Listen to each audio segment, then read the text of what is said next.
When you want to keep telling the same story over and over, but you don't want to tell the truth, that's your problem. And that's how we end press conferences. And that's Georgia's Marjorie Taylor Greene speaking today after getting booted from House committees late last night. CBS 46's Haley Mason is live tonight in Congresswoman Greene's district. So Haley, you spoke with voters in that district about her punishment. What'd they say?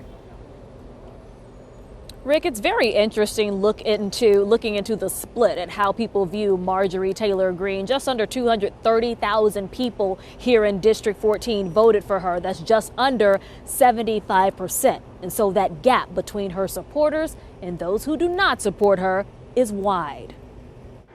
Driving into downtown Rome, church bells filled the Friday morning air as people in town abuzz about the very public demotion of their newly elected Congresswoman Marjorie Taylor Greene. Just because you disagree with things that a person says doesn't mean that you should censor them. We did not vote for her, so we're willing to give her a chance to see what she can do. After taking to Twitter, calling Democrats and 11 Republicans morons for removing her and giving her more free time, Greene held a press conference to talk about being taken off of the House Education and Budget committees. I'm fine with being kicked off of my committees because it'd be a waste of my time.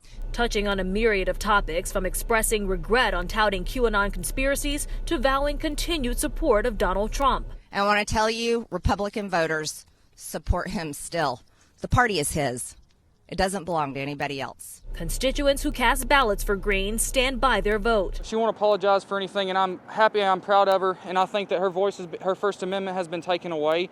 She's allowed to speak her opinion via the First Amendment, via freedom of speech, just like you're allowed to, just like I'm allowed to, just like anybody else is allowed to.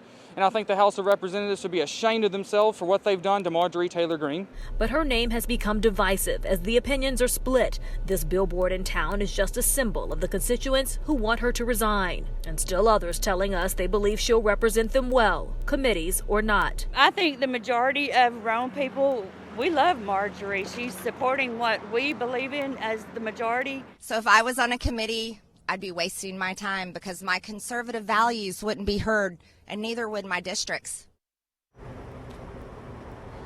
And Taylor Greene then saying that she feels that she has been freed after being removed from her committees. Whether you are a supporter or a detractor, it depends on which block we walked on here in Rome. But nonetheless, Taylor Greene says she's coming back to meet with her constituents and still represent them.